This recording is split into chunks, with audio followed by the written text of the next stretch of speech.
Ya, súper. Bueno, ahí dejo el saludo para la cámara también, para los que escuchan después la grabación. Bueno, ya estamos casi entrando al mes de junio, nos queda poquito, así que esta última parte del curso se va a ir haciendo un poquito más apresurada. Estamos en la parte de los vikingos, haciendo referencia a la historia de las misiones, cómo se ha dado hasta ahora. Después de eso nos van a quedar dos clases en teoría, que sería la de los sarracenos musulmanes, y luego lo que compete los últimos 400 años hasta la época actual aproximadamente. Entonces, en teoría, en dos clases más vamos a estar terminando esta unidad. ¿Ok?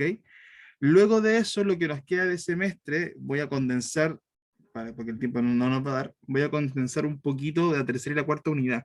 Estuve revisando un poco el programa y claro, para no quedarnos cortos de tiempo, voy a tomar más bien el inicio de la tercera unidad con respecto a los temas de la multiculturalidad y lo voy a conectar rápidamente con el tema de las estrategias misioneras modernas, o básicamente el modelo misionero actual. Así que será una especie de unidad 3/4 para que nos dé bien el tiempo y podamos ir finalizando. Así que voy a tener que hacer ese movimiento, que si no, no nos va a ir dando bien el tema de los tiempos. La idea es que ojalá terminemos redondito el semestre y no con elementos o materias pendientes. Comencemos entonces con nuestro análisis de libro. ¿Ya? El capítulo 8 correspondía a esta semana.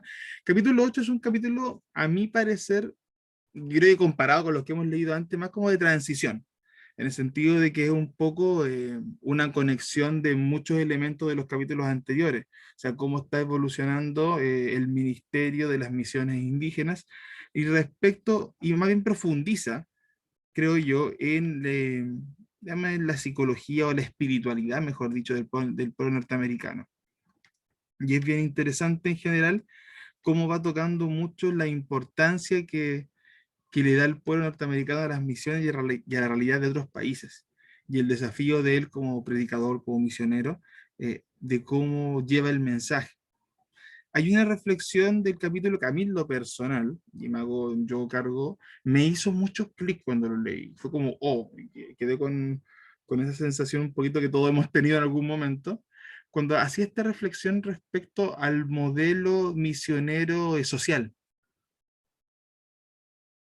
de cómo bueno, él lo interpreta desde la Segunda Guerra Mundial en adelante, cómo por cuestiones políticas la iglesia adoptó un modelo, la iglesia occidental, adoptó un modelo misionero más bien de acción social, de caridad, de caridad, que era, en palabras mías, como algo más bien diluido y sin toda la fuerza que debería tener el movimiento misionero, o sin todo el objetivo claro.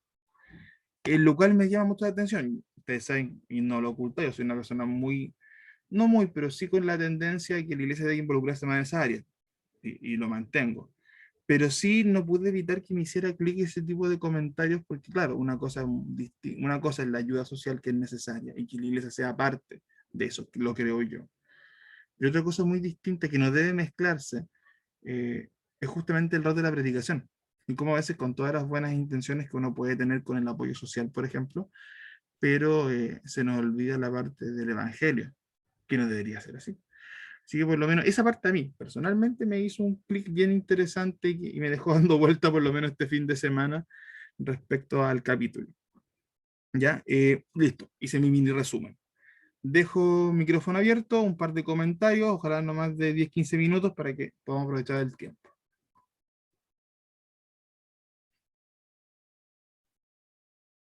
Comentarios. Patricia, Sí, Luz. a mí llamó la atención que, bueno, sigue redundando en la abundancia de Estados Unidos y cómo eso le impactó. Pero a pesar de que estaba ejecutando, estaba haciendo, cumpliendo el plan de Dios, Ujú. y estaba trabajando en el ministerio, sigue con la espinita de por qué los cristianos son así en Estados Unidos. O Claro. sea, eso habla mucho de la conexión que tiene con el Señor, pues, porque otra persona podría haberse quedado, bueno, ya está cumpliendo con su Claro. ministerio y se queda en eso nomás. pero él sigue con la espinita clavada de investigar y de preguntarle al Señor por qué son así.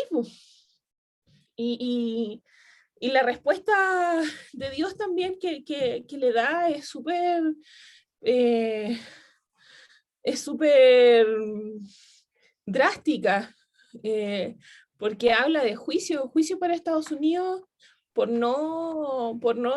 haber dejado las misiones y la evangelización de lado. Así que eso me llama la atención, pues, de que a pesar de estar cumpliendo con la voluntad del Señor, sigue con esa duda de por qué los cristianos han dejado esta área de lado. Perfecto. No, gracias Luz. Y claro, como dice ella, a pesar de que uno podría leerlo como una reflexión un poquito más extensa, pero es cierto, uno podría decir, ya, empezó el ministerio, listo, démosle, pum, pum, pum, pum, y que sea. Pero sin embargo, y eso bien como dices tú, es por una búsqueda muy personal que él tiene, todavía está con esa carga, dando vueltas, y todavía pidiéndole al Señor cómo llegar a esas personas.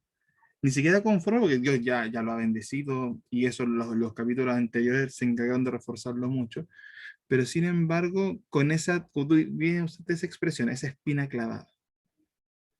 Y ojo, igual debería ser una actitud interesante para que nosotros como creyentes el día de hoy también tomemos, o por lo menos la reflexionemos.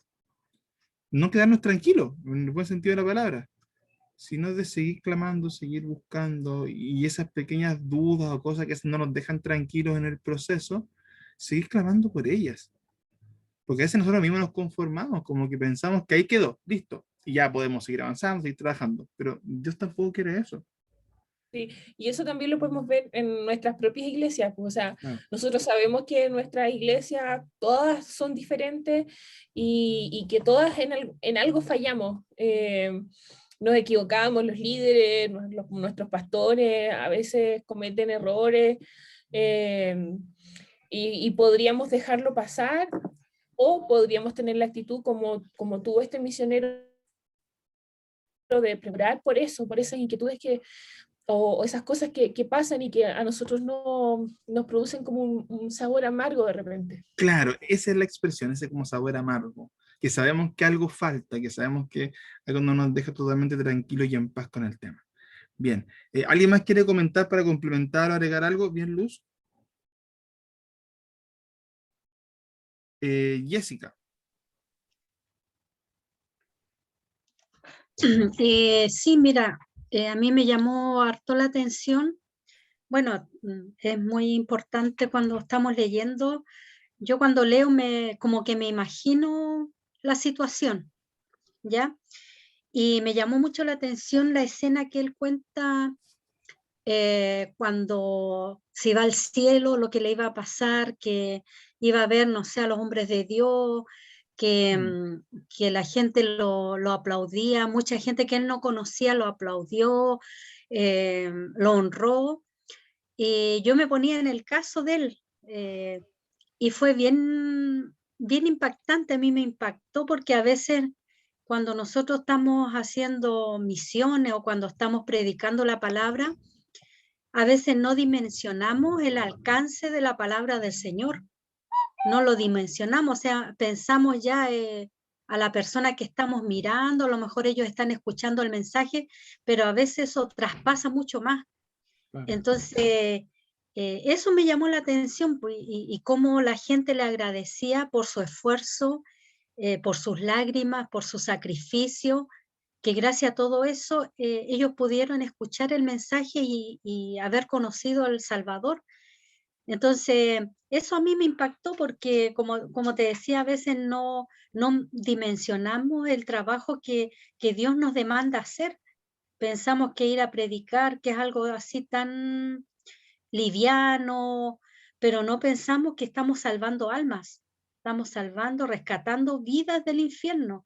Entonces, de verdad que eso me impactó y me hizo pensar una experiencia que yo tuve, eh, que pasaron los años predicando yo o haciendo misiones.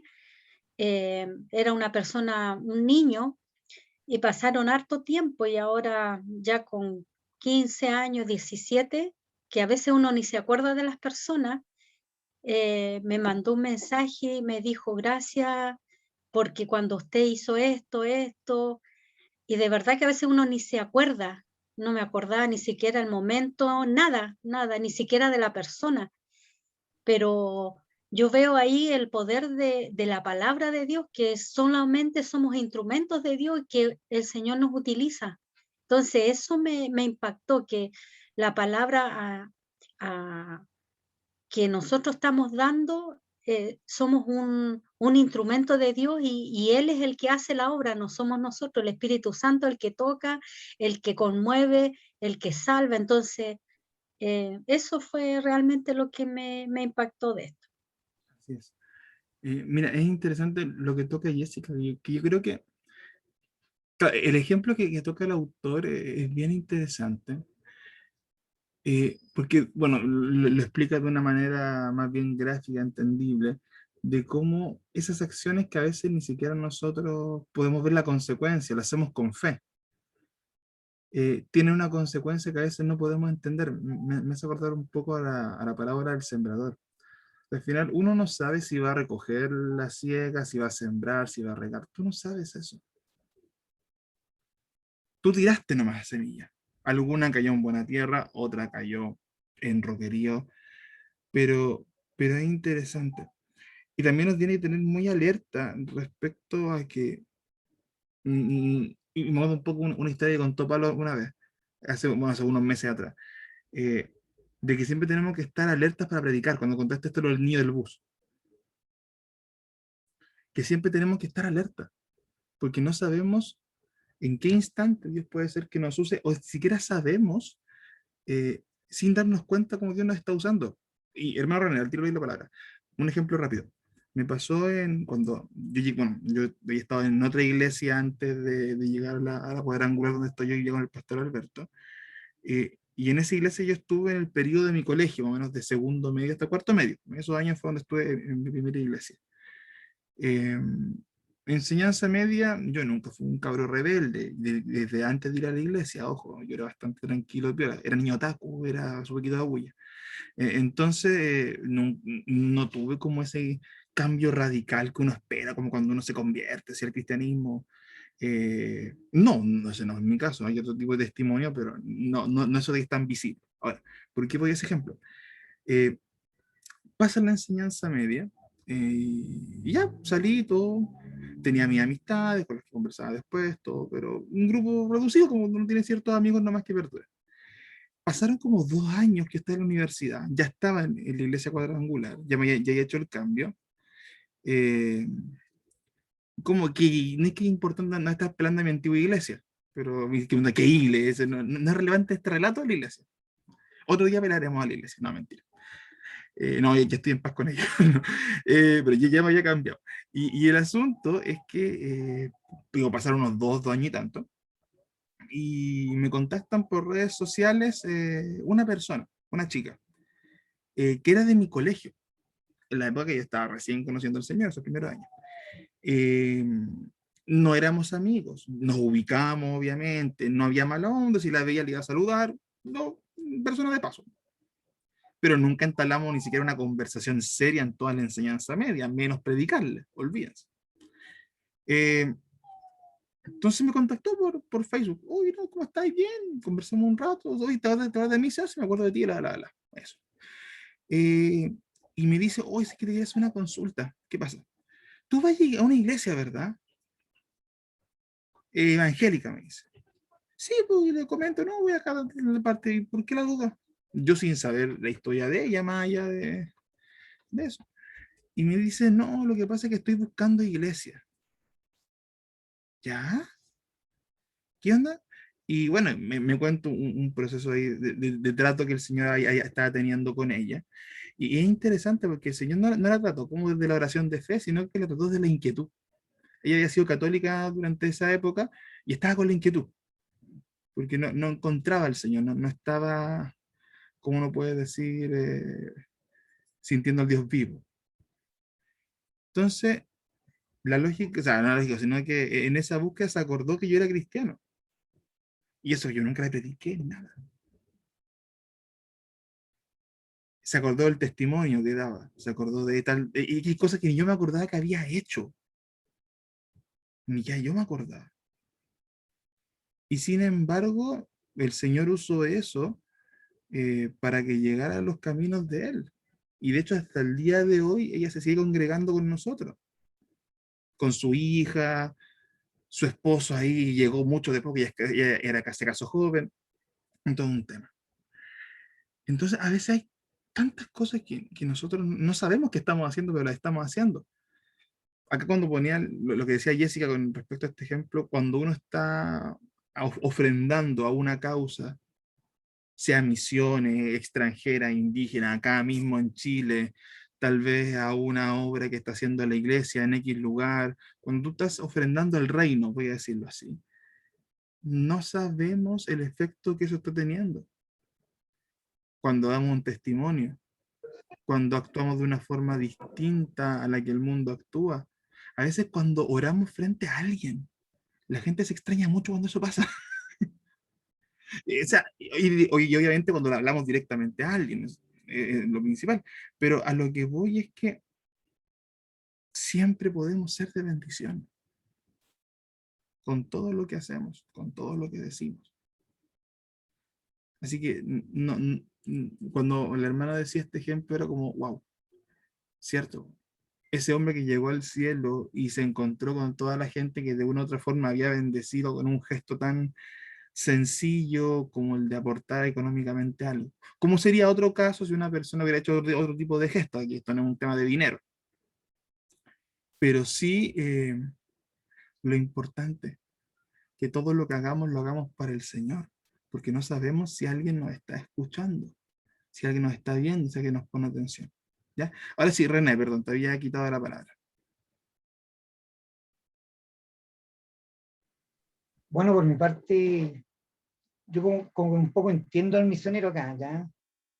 De, de ver un país tan próspero como Estados Unidos que de alguna forma, y teniendo tanto que hacer, porque él tampoco ve que se hace harto, y con toda la riqueza que tiene Estados Unidos puede hacer mucho más.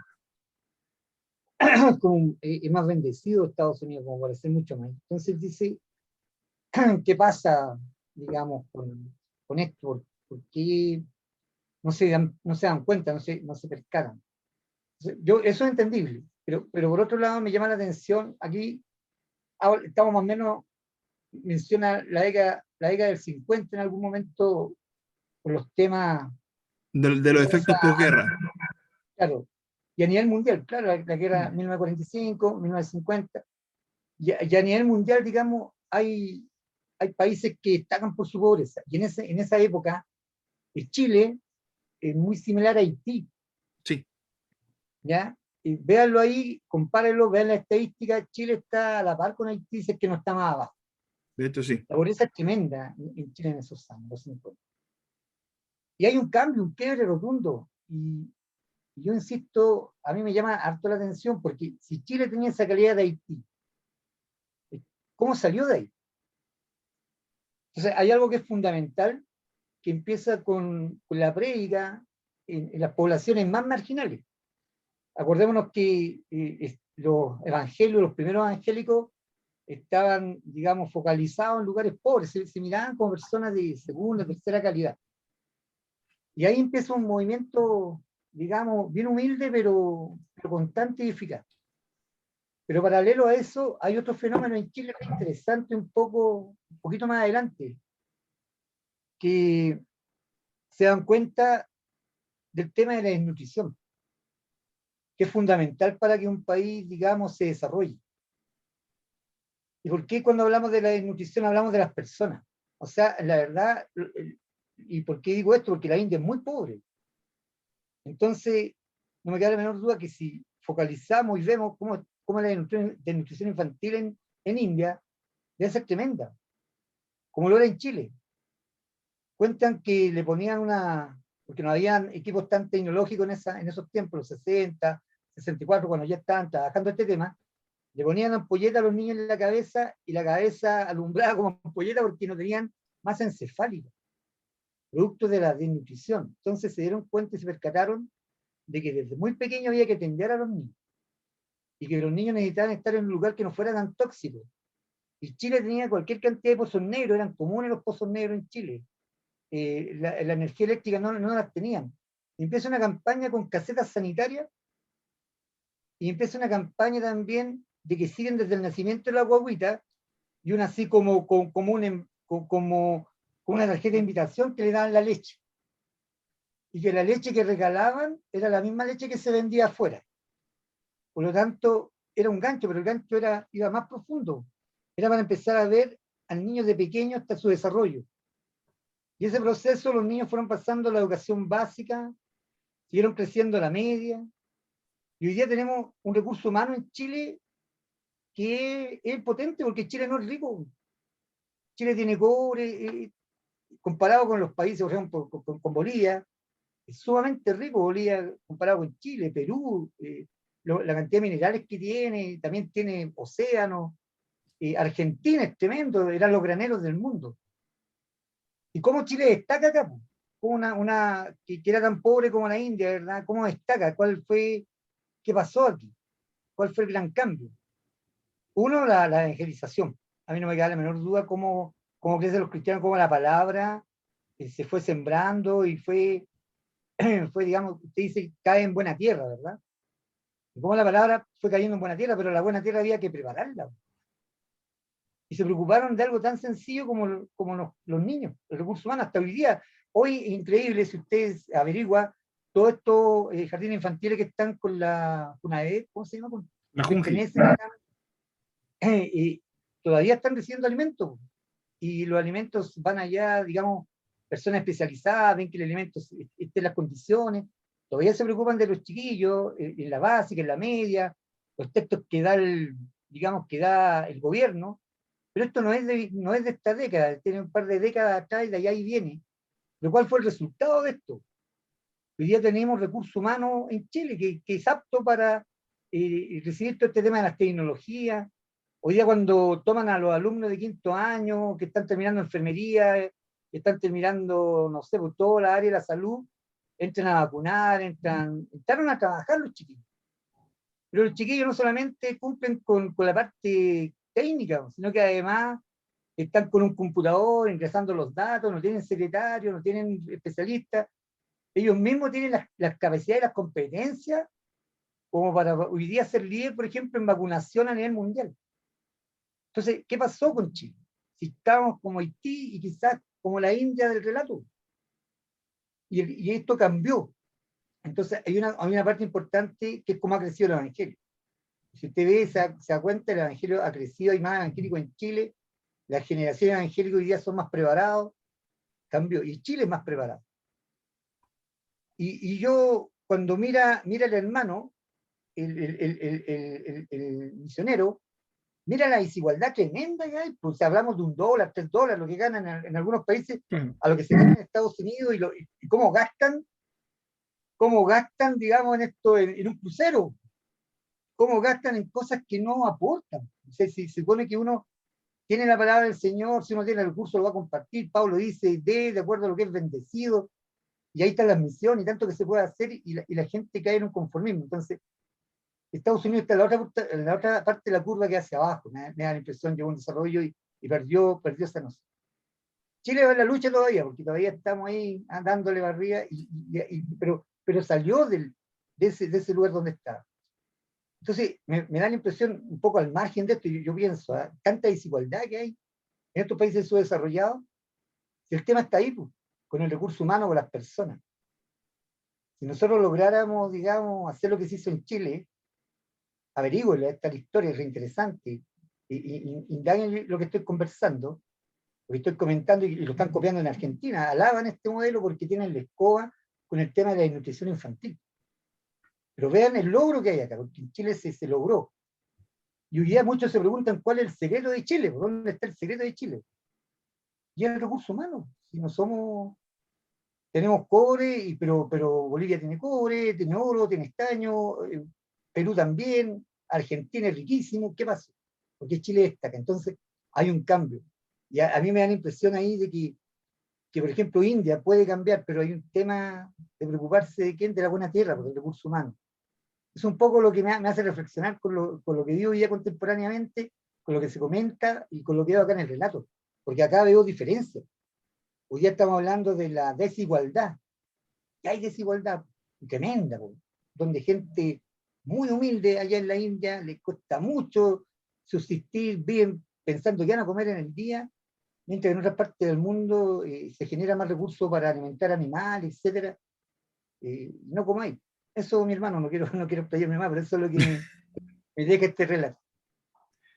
Amén. Hay hartas cosas que comentar, ¿eh? Eh, a ver, como creyente independiente de obviamente que, no quiero que suene feo. A pesar de lo horroroso que es la desigualdad, a pesar de lo horroroso que es la desnutrición, por ejemplo, entre otros males de las diferencias socioeconómicas brutales que hay en algunas partes del mundo, y que Chile no fue la excepción, bien como dice mi hermano René. Aún así, sigue estando primero el rol de la palabra. ¿Y por qué quiero conectar esa idea? Porque justamente un poco la reflexión que hacía este hermano, el misionero del libro, perdón, es justamente que en Estados Unidos se estaba volcando el modelo misionero a un modelo más de ayuda social. Ahora, ¿quiere decir que eso es malo? No, no quiere decir que es malo, para nada. Pero hay una línea muy delgada, y aquí estoy hablando a nivel eclesiástico, no a nivel social, nada de eso, a nivel eclesiástico.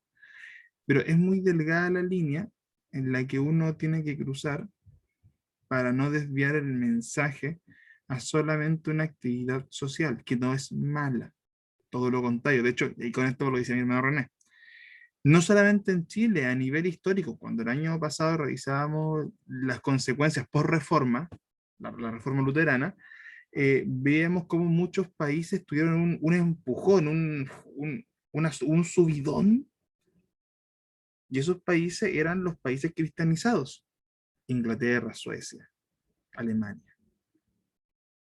¿Por qué? Porque, como dice mi hermano, el evangelio ahí hizo su efecto, no solo a un nivel espiritual, sino también a un nivel hasta educativo, social. La gente se empezó a culturizar más, comenzó a leer más, comenzó a tener una posición ante muchos aspectos de la vida que antes no había tenido, lo cual sí es un factor importante del evangelio ahí. No solo por el factor educativo, porque en general se relacionaba al creyente evangélico con un creyente mucho más culto, por lo menos en ciertos aspectos, más alfabetizado. Pero también es verdad que no podemos tampoco reducir solamente eso a la necesidad o a la nutrición, que son cosas importantes y hay que tenerlo en cuenta, y es un elemento más que hay que considerar. O sea, lo pongo en mi pega como psicólogo, porque me han preguntado en muchos casos por este tema de pandemia. Y hay muchos temas que yo en mi área no puedo ver. Estimado, uno puede aportar lo mínimo, pero si la persona está sin trabajo, está con problema económico, no le alcanza la plata a fin de mes, no están comiendo, no duermen como corresponden, porque están preocupadísimos por un tema que les van a bajar el arriendo, bla, bla, el problema ahí no es psicológico, el problema es social, y es gravemente social, y requiere un tipo de intervención totalmente distinto a la que yo podría dar. Entonces, cuando uno aborda esto como iglesia, y aquí voy a hacer esta reflexión final, ya para ir cerrando esta parte, cuando uno como iglesia evangeliza, también debe tener en consideración estos elementos que comenta mi hermana, porque a veces nosotros nos quedamos con el espaldarazo como, ¿cómo se puede decir? Como espiritual, ya, oré por ti, bien, good, very good. Que obviamente no es mal orar, para nada. Pero a veces esa familia que va a nuestra congregación sí está pasando hambre. A veces esa familia que está en nuestra congregación saca todas las chauchas para llegar al culto. Y tiene que seguir pensando toda la semana qué va a hacer para conseguir subsistir unos días más. Y ahí podemos contar casos brutales. personas que trabajaban en las ferias, en Las Vegas, que los pastores los retaban porque tenían el culto el domingo, cuando ese era su rato máximo vender. Entonces, es un tema súper complejo y da para algo súper amplio respecto a la relación entre la nutrición, la salud, un estatus socioeconómico más o menos óptimo, el crecimiento económico de un país, el crecimiento social de un país, la igualdad, la desigualdad, las oportunidades, el evangelio, la esperanza. Y ese es un enmarañado súper interesante que podemos tener algún momento la oportunidad de discutirlo ampliamente. Solamente en los foros, cuando nos toque hacer el trabajo, vamos a tener harto que cortar ahí. Eh, pero no quiero desviar el rol de la palabra, a eso voy, porque al final yo podré pasar hambre, podré pasar frío, y es terrible, pero pasar sin Dios es más terrible. Entonces, por eso digo de que hay que tener un cuidado en cómo usamos los ejes. Ahora, ¿la iglesia tiene una responsabilidad en la sociedad? Creo que sí. La principal es el evangelio, es llevar la palabra, la gran comisión. Pero por el amor que tenemos que tener hacia la gente, el amor que es reflejo del amor de Dios en nuestra vida, nos obliga, creo yo, y ahí puedo estar equivocado, pero defiendo la idea, nos obliga a ser responsables socialmente. De ahí van todos estos ejemplos que podemos encontrar según cada realidad. Pero no, es un tema que da amplitud. Y claro, este misionero tenía esta perspectiva tan marcada con la desigualdad porque él viene del otro extremo y es obvio. Él conoció la desigualdad brutal de la India y le tocó ver miserias humanas que en Estados Unidos, por lo menos de la época que él nos presenta, no estaba viendo, porque no las conocía. Y la verdad, predicar o hablar de algo que alguien no conoce es súper difícil, porque no lo imagina, no se hace la idea. Y eso sí nos pone en una perspectiva totalmente, y en un desafío distinto, de cómo hacemos que la palabra o el modelo que Dios nos ponga en la cabeza, la dirección que Dios nos ponga en la cabeza, para que la gente a la cual le entregamos un mensaje sea significativo para ellos también. Ya. Oye, se hizo mucho más largo esto, pero vamos a volver acá. Hoy sí, pero mira, a mí me gustan estas discusiones del libro, ¿eh? Al final no fue tan corto como pensé que iba a ser. Ya, retomemos entonces. Clase pasada comenzamos con el proceso de expansión evangelística hacia los vikingos. Vimos los primeros inicios de ese tema. Lo ideal es que hoy terminemos el tema de los vikingos. ¿Me escuchan bien? Es que me veo como parado, me veo como lento. ¿Se escucha bien? Alguien que me levante un dedito o me diga. ¿Aló? Sí, se escucha bien. Ya. Sí, porque en mi cámara se comenzó como a ver raro.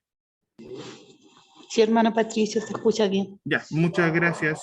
Ya, ahí me queda claro que ahí a mí se me estaba yendo extraño. Ya, gracias por lo que me respondieron igual por chat. Ya, habíamos comenzado a ver todo este tema de la evangelización hacia el pueblo vikingo. Recordar, y voy a hacer rápido esta parte para que podamos avanzar.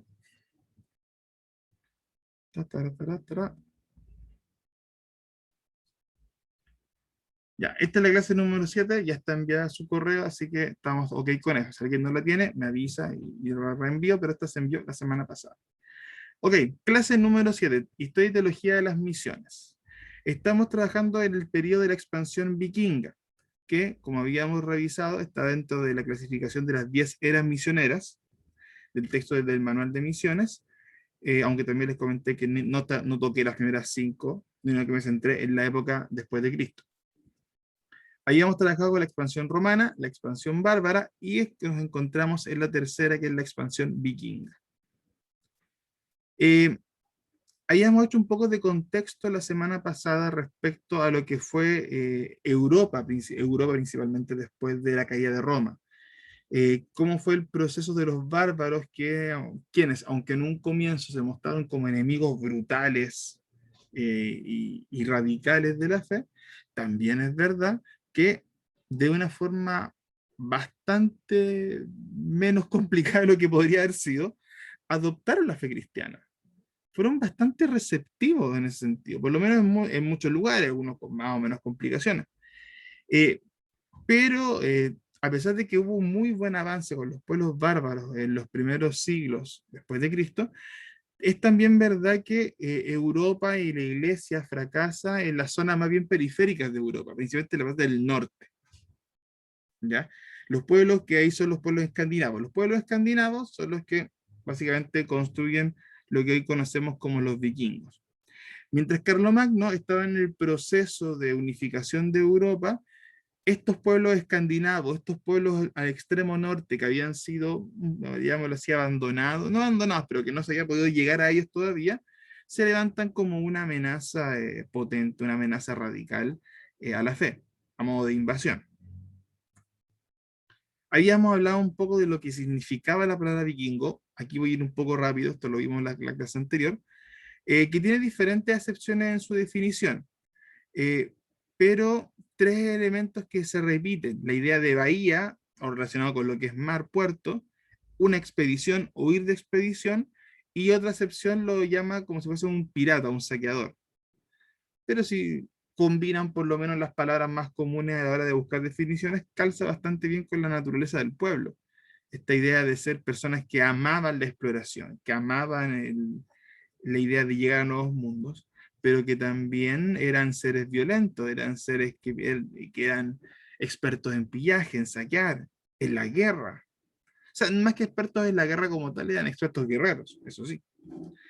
Los pueblos de Escandinavia que entre los siglos 8 y 11 asolaron principalmente Europa, a base de saqueos, asaltos, muertes, ¿ya? Utilizando el mar como foco de transporte.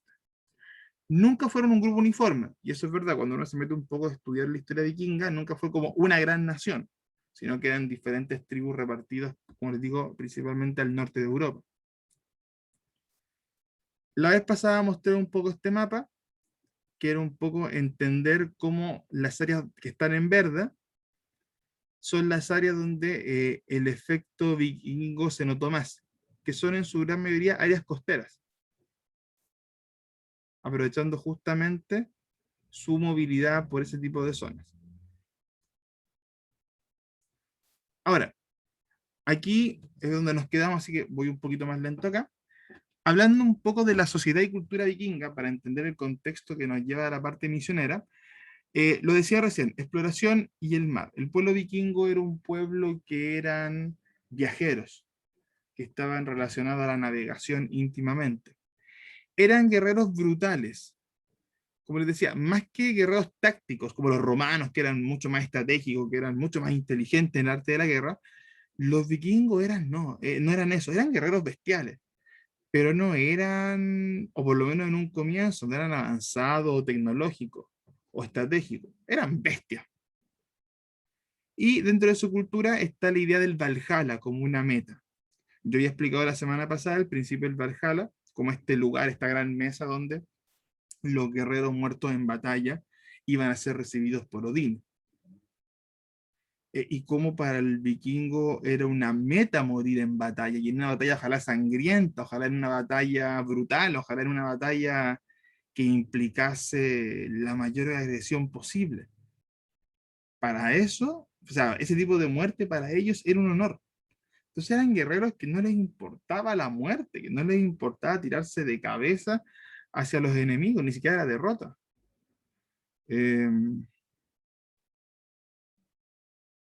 Claro, el tema de la espada empuñada como señal justamente. También es interesante, y lo mencioné la semana pasada, el porqué, la figura de la Gusfreya, que es la mujer vikinga. ¿Ya? ¿Por qué la mujer vikinga es tan importante? Porque a diferencia de otras culturas europeas de la época, el trato de la mujer es mucho más conservador, es mucho más disminuido, es minimizado el rol de la mujer, los vikingos no. A pesar de que es señora de la casa, es madre, tiene otras cualidades que son muy interesantes. Una, son mujeres libres, no son objetos, no son propiedad. Y en segundo lugar, son mujeres que en muchos casos son guerreras también. O sea, tienen un rol hasta bélico, no tan predominante como en los hombres. Hay series como las de Vikingo, ahí exageran un poquito ciertos roles, pero lo cual no quiere decir que son mujeres débiles, a eso voy. Si lo comparamos con las mujeres de otras sociedades, es muy distinto el tipo de mujer. Y como les había comentado, ¿por qué es tan importante este punto? Porque cuando veamos las estrategias misioneras que se dieron en esta época, las mujeres cumplieron un rol muy importante. Yo les comentaba la vez pasada, cuando se tomaban mujeres prisioneras, mujeres cristianas prisioneras en los saqueos, el pillaje, en todo eso, muchas de esas mujeres terminaban siendo madres de hijos vikingos, esposas de vikingos, concubinas de vikingos. Pero a diferencia de otro tipo de mujeres, a la mujer vikinga se le escucha. La mujer vikinga tuvo opinión. Y muchas de estas mujeres cautivas fueron las que predicaron, las que hablaron de Dios. Y el vikingo, al tener respeto por la mujer, por la Guthfreyja, ponía más oreja. Lo cual es un tema bastante interesante cuando uno analiza los mecanismos o los métodos en los cuales se dio todo esto. Ahora, respecto a la religión, es una religión pagana, es politeísta, ahí no nos cabe mayor duda, tiene una mitología súper amplia relacionada con la naturaleza principalmente. Como pasa con muchas religiones politeístas, cada dios más bien cumple un rol relacionado con la naturaleza. Ahora, no me voy a detener en cada detalle de la religión vikinga, porque tenemos para mucho, pero sí en algunos detalles que son interesantes para entender su lógica en contraste con el cristianismo. Eh, la mitología nórdica no tiene un texto base, no tiene una Biblia, no tiene un Corán. Es un conjunto de creencias e historias, recolectadas principalmente en diferentes textos o en tradición oral. Y de hecho, principalmente en la tradición oral, que son cánticos, que son poemas de diferentes tipos de sucesos que construyen la historia de los 9 reinos. Ahora, dentro de su cosmogonía está muy presente la idea de la dualidad. ¿Ok? La idea de que los opuestos crean el universo. Lo habíamos hablado el día sábado en la clase de cultura, cómo está esta idea de que el bien y el mal chocan, esta cosa casi yin-yanesca, de cómo dos fuerzas iguales colisionan para generar la creación y después la destrucción del mundo. Está la figura del árbol de Yggdrasil, que es el árbol de la vida que sostiene los mundos. Entender que dentro de la mitología nórdica no hay un solo mundo, existen 9 reinos distintos con diferentes cualidades que están unidos por la figura de Yggdrasil. Y esa figura de Yggdrasil es la que es resguardada por los dioses nórdicos, los Aesir. Ahora, a pesar de que tiene ciertos elementos que son tradicionales de una religión pagana politeísta, esta mitología no presenta esta típica visión de la lucha del bien y el mal. Por eso digo que es un tipo de dualismo, no es el mismo dualismo que uno veía en otras religiones, sino más bien que la dualidad se da por el tipo de fuerza. Y ahí al final lo coloco en negrita, esta idea del orden versus el caos, más que el bien y el mal, el orden versus el desorden. Y de hecho, el ciclo del mundo vikingo es un ciclo de orden y desorden, constante. De hecho, y ahí lo pongo en el siguiente punto, aparece la figura del Ragnarok, que sería como el apocalipsis vikingo, voy a decirlo así, pero que a diferencia del apocalipsis cristiano, que plantea el fin de estos tiempos y un cierre a la historia de Dios o bien de la humanidad, con un punto final, donde compartiremos con el Señor, estaremos en eterna comunión con Él. En el caso del Ragnarok funciona distinto. Para los vikingos, el Ragnarok es un ciclo infinito de orden y caos. ¿Qué quiere decir eso? Ocurrirá todo lo referente al fin del mundo en su mitología. Thor muere, spoiler, Thor se muere al final. Se matan con la serpiente del mundo.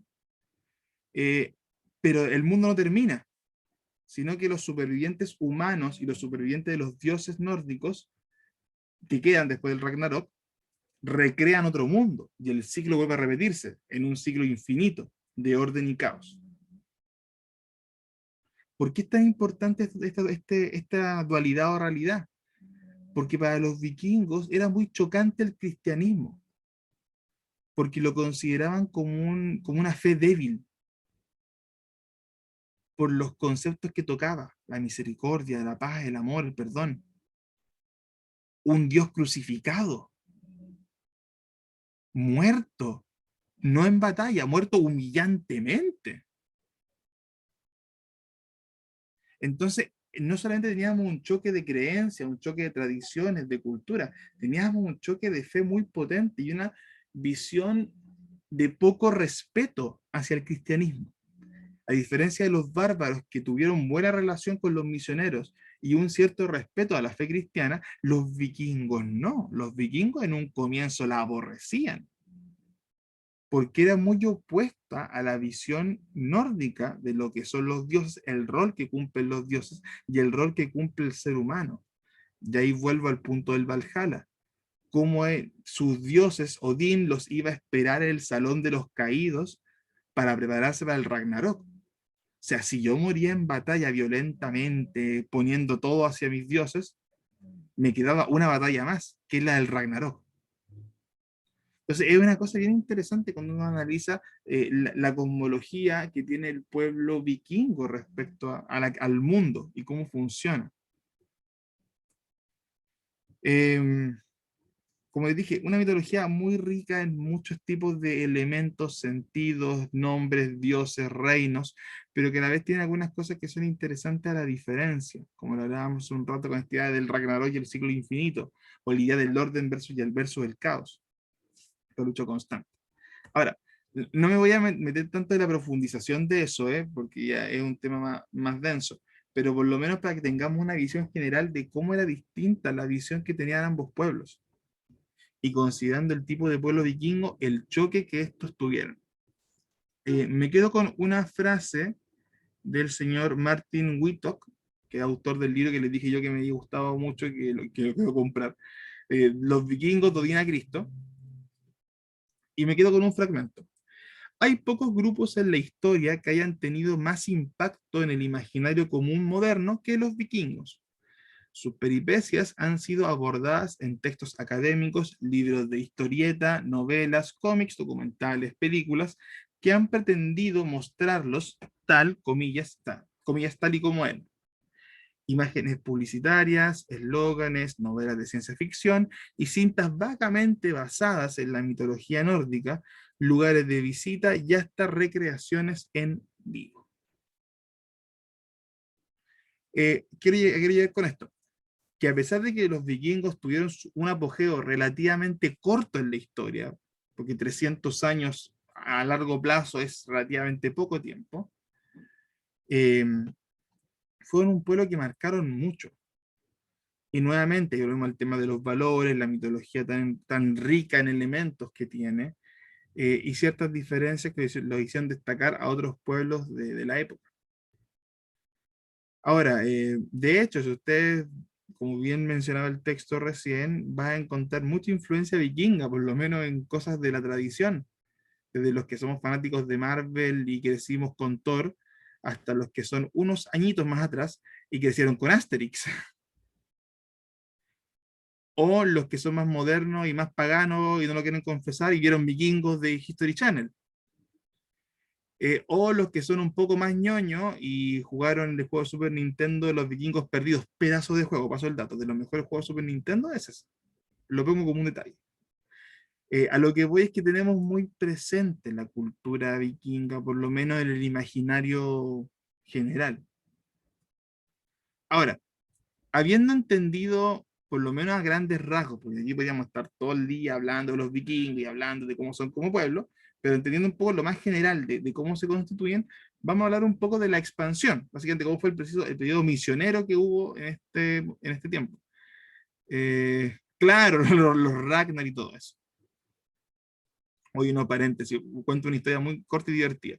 Cuando yo hacía clase en el Baptist, el primer año que estuve ahí, En un curso, creo que es en los primeros medios, había una unidad al comienzo del año que era sobre Jesús como una figura de liderazgo.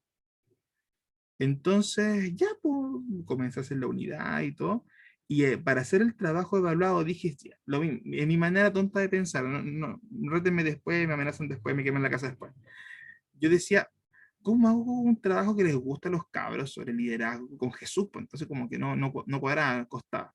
Entonces lo hice hacer una disertación donde ellos comparasen a un líder con Jesús como líder. Tienen casi como un versus. Entonces los cabros, ya que no me conocían las tonteras que hacía, quedaron como extrañados en un momento. Profe, ¿podemos ser cualquier líder? Sí, pues cualquiera. Hago una comparación de buen nivel respecto a las cualidades de Cristo como líder, que son las que trabajamos en la unidad, versus el personaje que usted quiera. Compare. Entonces yo en mi cabeza docente decía, por lo menos lo voy a hacer leer, por lo menos lo voy a hacer que hagan el ejercicio de comparar diferentes tipos de personas. Entonces, un cabro re emocionado, un curso, dice, Mister, ¿puedo hacer una de Ragnar Lothbrok? Y en esa época que no estaba tanto en apogeo la serie de Vikingos. Y yo que sí la había visto, yo soy hereje pagano para ciertas cosas, eh, les digo, po, sí, usted la puede hacer, o si Ragnar fue un líder de la época vikinga, la verdad, es considerado un referente, y el cabro chico con la boca abierta, ¿usted sabe quién es Ragnar? Con ese mismo tono me dijo, casi tono flight. Estaba emocionadísimo. Entonces hizo una disertación de Ragnar, lo comparó con Cristo, de hecho, en muchos sentidos, hasta usó ejemplos de la serie, lo cual fue espectacular, lo encontré maravilloso. A lo que voy es que incluso los ejemplos de los libros, personajes vikingos, hay muchas referencias. Ahora, hablemos de la expansión como tal, hablemos ya de lo que nos compete. Los vikingos, como lo mencionaba hace un rato, en comparación con los bárbaros, no eran ni cristianos ni estaban civilizados. Los bárbaros eran mucho más civilizados que los vikingos, por mucho. Tenían mucho más elementos intelectuales dentro de todo. Aparte que tenían una mayor empatía, perdón, hacia el pueblo cristiano. Los vikingos no. Los vikingos tenían una visión mucho más agresiva, mucho más violenta. Y como lo veíamos con el tema de la religión, había mucho más contraste en la religión vikinga versus la cristiana. Entonces, como un primer encuentro, eran más incompatibles. Además de esto, como lo veíamos anteriormente en los mapas, eran hombres de mar.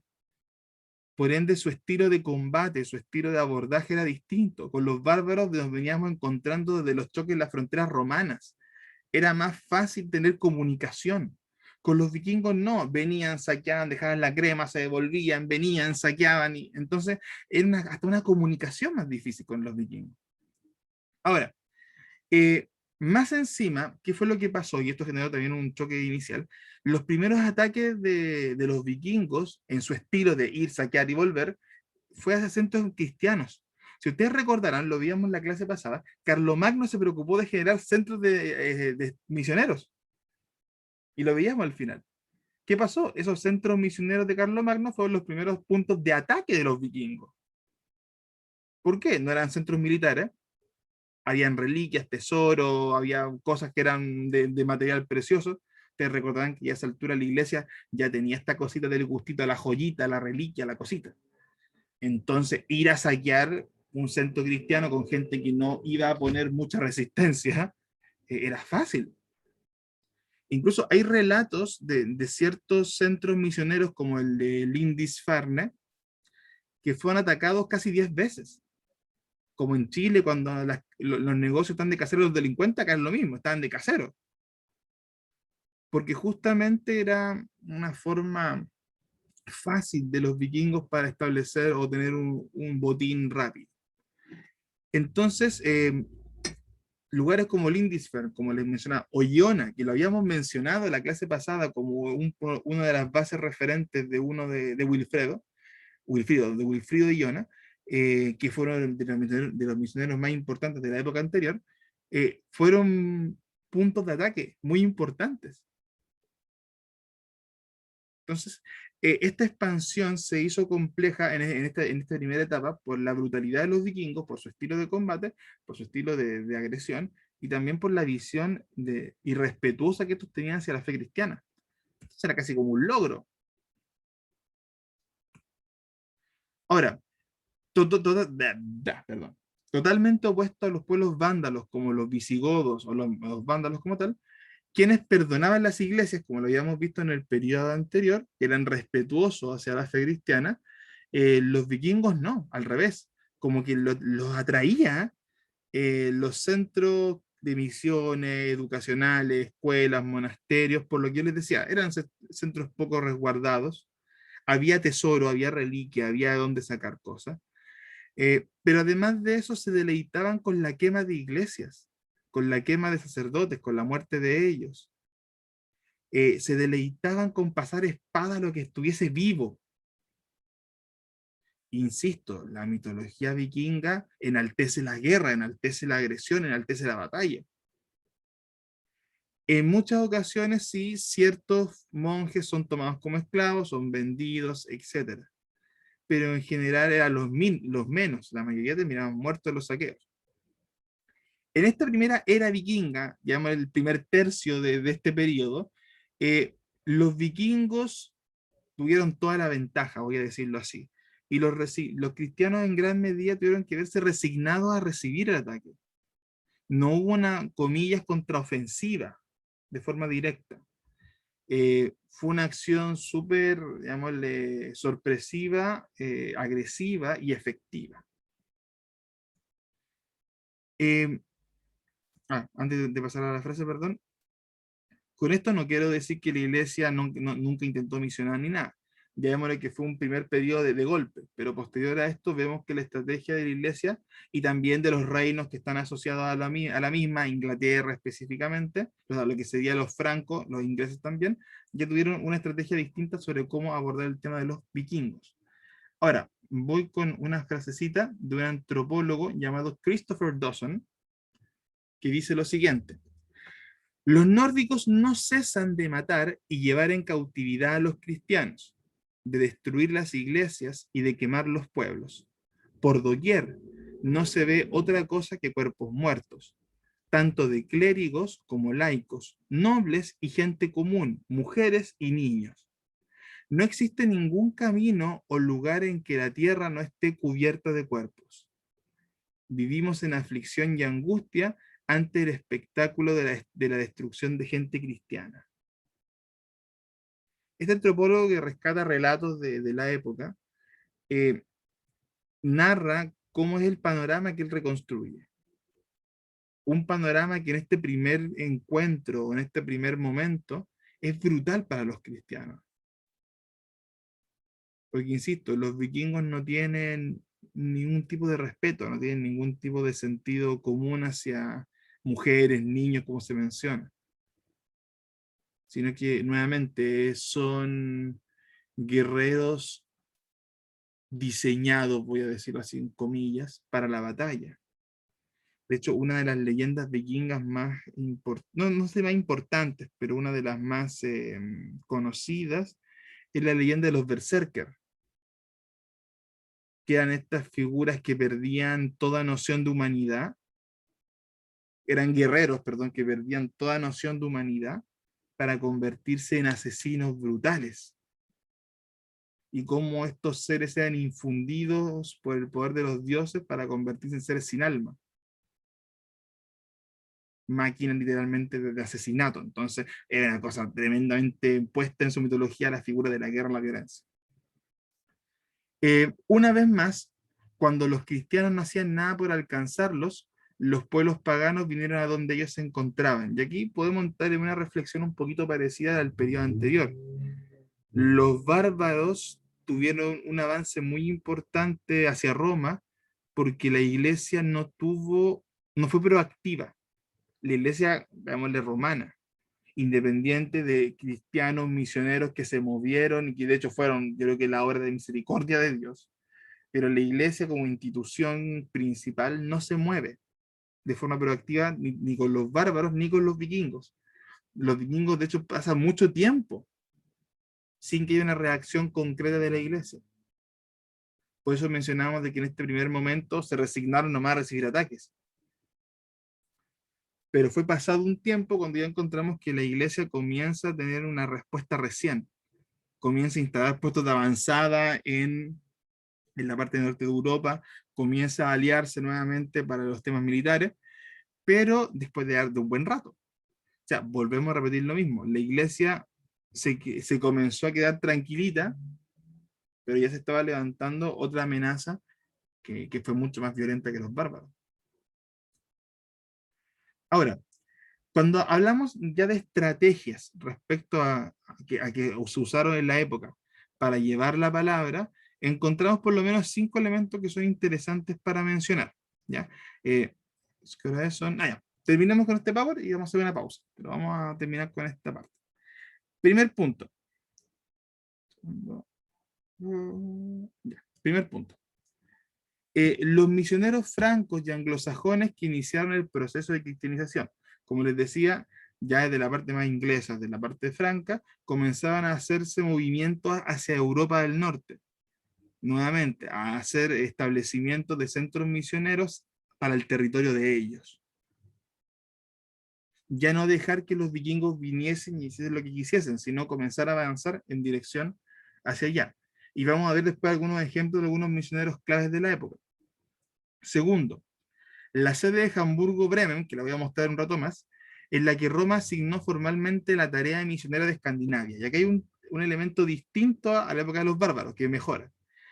Ya cuando pasa esta primera ola de ataque vikingo, Roma establece, bueno, Roma conjunto con el Sacro Imperio Romano, establecen una sede en lo que sería Hamburgo, Alemania, en la parte más norte de Alemania. Establece un punto misionero clave, casi una fortaleza, voy a decirlo así, que es conocida como la sede de Hamburgo-Bremen. ¿Ya? Esa fue la sede que oficialmente Roma resguardó, fortificó, preparó, para que tuviese el rol exclusivo de avanzar la tarea misionera hacia el norte de Europa. Y de hecho lo veremos después en los mapas, está hasta ubicada estratégicamente en un punto muy clave, o sea, fue una ubicación perfecta que ellos utilizaban ahí. Tercer elemento, los mercaderes, perdón, precedentes de los países cristianos de Europa Occidental. Y acá pasó algo bien interesante. Más que los misioneros, o sea, no solamente los misioneros, perdón, sino también los mercaderes cristianos que tenían interacción comercial con los pueblos vikingos. Por medio de personas que no eran religiosas, por medio de personas que no eran creyentes, el vikingo se dignó a escuchar mucho más de Dios. Y aquí el rol de los comerciantes es muy importante. Cuarto, los vikingos que regresaban a sus países de origen tras haber participado en expediciones piratas contra los países ribereños, o sea, están en la ribera, esta zona verde que mostraba en el mapa de la costa del Atlántico. ¿Qué quiere decir? Los vikingos en muchas de sus, digamos, incursiones hacia Europa pasaban muchas veces meses, no eran incursiones cortas, de 1 o 2 días, pasaban largos periodos en esas zonas ribereñas de Europa, la parte más baja de Europa. Y en esa época no faltaba el vikingo que era evangelizado, ya sea por algún prisionero, ya sea por alguna interacción comercial que tuvo con algún comerciante, mercader, ya sea con alguna interacción con algún misionero de los que estaba trabajando en la zona, o incluso por los esclavos. Entonces no faltaba el vikingo que al llegar a los países nórdicos, a Suecia entre otros, ya venía con el chip cambiado, ya venía con esto distinto. Entonces, poco a poco esos mismos vikingos comenzaron a llevar la palabra, de manera indirecta, de manera tal vez sutil en un comienzo, pero ellos mismos fueron sus propios misioneros, una cosa interesantísima. Y el punto 5, como lo mencioné hace un rato, los monjes vendidos como esclavos o las jóvenes cristianas a ser esposas o concubinas. Y como les decía yo, en ese rol de esclavo, en el caso de los varones, cumplían un rol evangelístico, y las mujeres que tenían una posición mucho mejor que la de otras culturas, eran escuchadas cuando hablaban de Dios. Entonces, esta combinación de factores, poco a poco, llevó a los vikingos a una evangelización casi como de tratamiento hormiga. Es como que de forma muy minuciosa, muy sutil, se fue trabajando en diferentes flancos para llevar el cristianismo al pueblo vikingo. Y poco a poco estos vikingos comenzaron también a a abandonar su fe. Lo cual nuevamente es un proceso más que interesante en cómo un pueblo tan potente como el pueblo vikingo terminó solito cayendo. Y eso es lo más, en comillas, entretenido. Y nuevamente, el poder fenomenal del cristianismo se manifestó. Los conquistadores fueron conquistados por la fe de sus cautivos. Como los esclavos, los apresados, las concubinas, los mercaderes, además de los misioneros, que obviamente tienen su rol importantísimo acá, fueron los usados por Dios para que la palabra justamente llegase a tierra buena. Ya, vamos a hacer una pausa ahí. Hasta aquí, comentarios, dudas.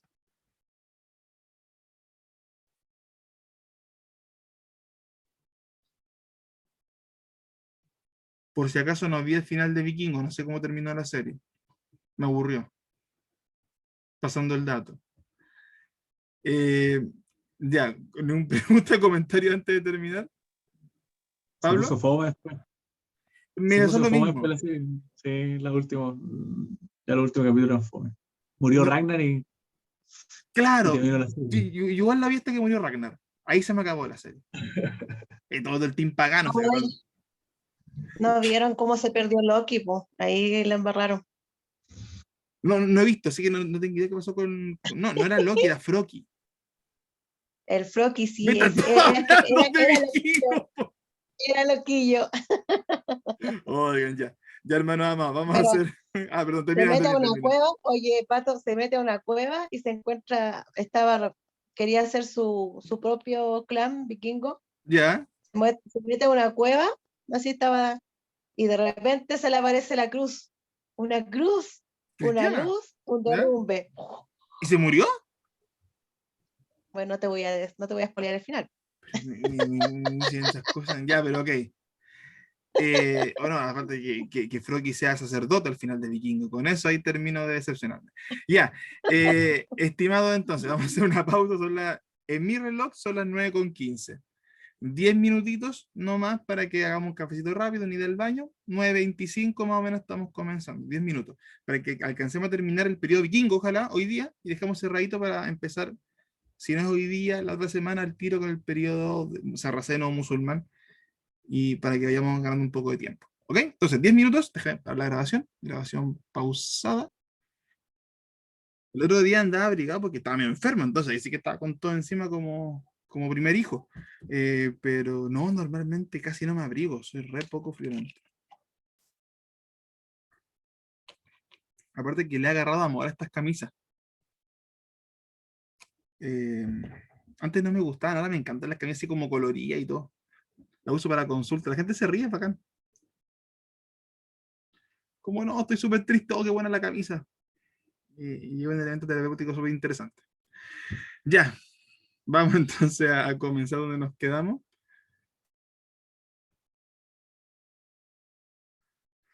Ya, perfecto.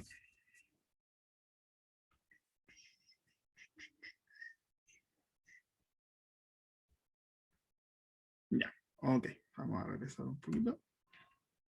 Habíamos visto recién este mini resumen, porque obviamente está muy, muy condensado, de las principales estrategias misioneras de la época. No son obviamente las únicas, pero entiende que estamos tocando un periodo muy, muy amplio de tiempo, en muy poco tiempo. Pero es básicamente lo que resume los principales abordajes que hubieron.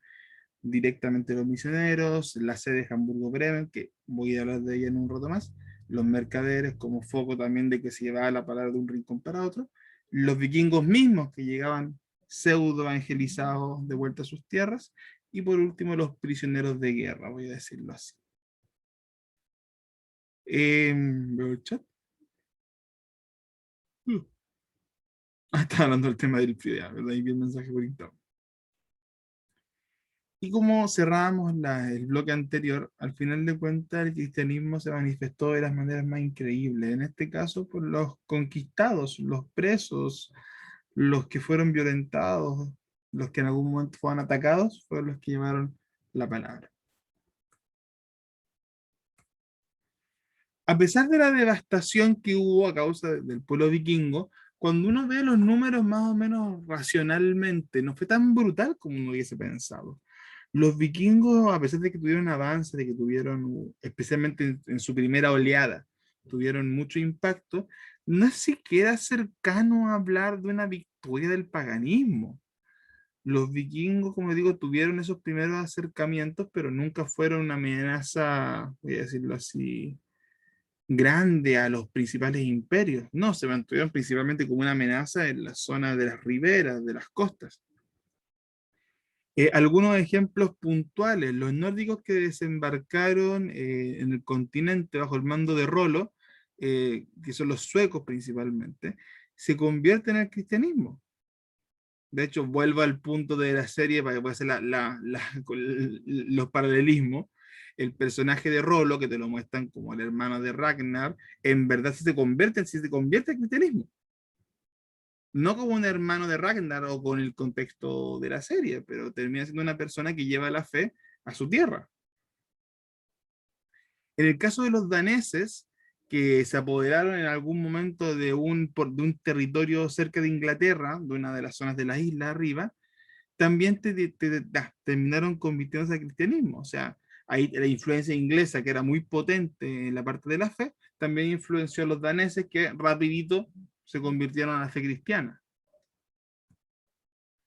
El Evangelio, al final de cuentas, si uno lo analiza en perspectiva, era demasiado poderoso. Ni Odín mismo, ni sus guerreros brutales fueron capaces de enfrentar la palabra del Señor. A pesar de esa supuesta fe tan potente que estos tenían. Ahora, un buen número de estos vikingos, que posteriormente serían evangelizados, se asentaron tanto en las zonas que actualmente son Inglaterra y Francia. Como les dije, estos asentamientos que al final afectan a los daneses, entre otros pueblos. Pero a pesar de que se asentaron ahí en estas colonias que se armaron, mantenían mucho contacto con las tierras escandinavas. Nuevamente, estos vikingos que volvían a casa a ver a su gente mientras tenían estas conexiones con las localidades europeas, también llevan la palabra a modo de emisarios. Fueron los aventureros vikingos al final quienes impusieron el cristianismo a sus pares. Los mismos que salieron a conquistar, los mismos que salieron a la batalla, terminan siendo conquistados finalmente por el tema de la fe. Aquí algunos casos puntuales, nuevamente, no vamos a ampliar todo lo que pasa, porque es mucho, pero para que tengamos algunos casos específicos claros. En Dinamarca, aproximadamente en 965, se convierte el famoso rey Harald, conocido como Harald Diente Azul, y con él todo su país, por en Dinamarca, completamente cristiano. Paréntesis, el rey Harald es el mismo Harald de la serie Vikingos. Ahí sí que vamos a hacer los paralelismos para que sea más fácil para los que vimos la serie. El mismo Harald que mencionan ahí, que es como conocido por muchos como el último gran rey vikingo, Harald Diente Azul, es el mismo Harald que uno ve en Vikingo representado por ese personaje que no me acuerdo cómo se llama, el actor.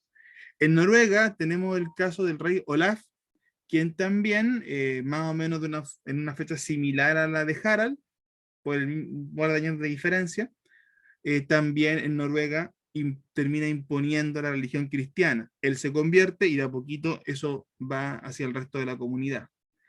En Suecia se demora un par de décadas más, no es tan directo como en los otros casos.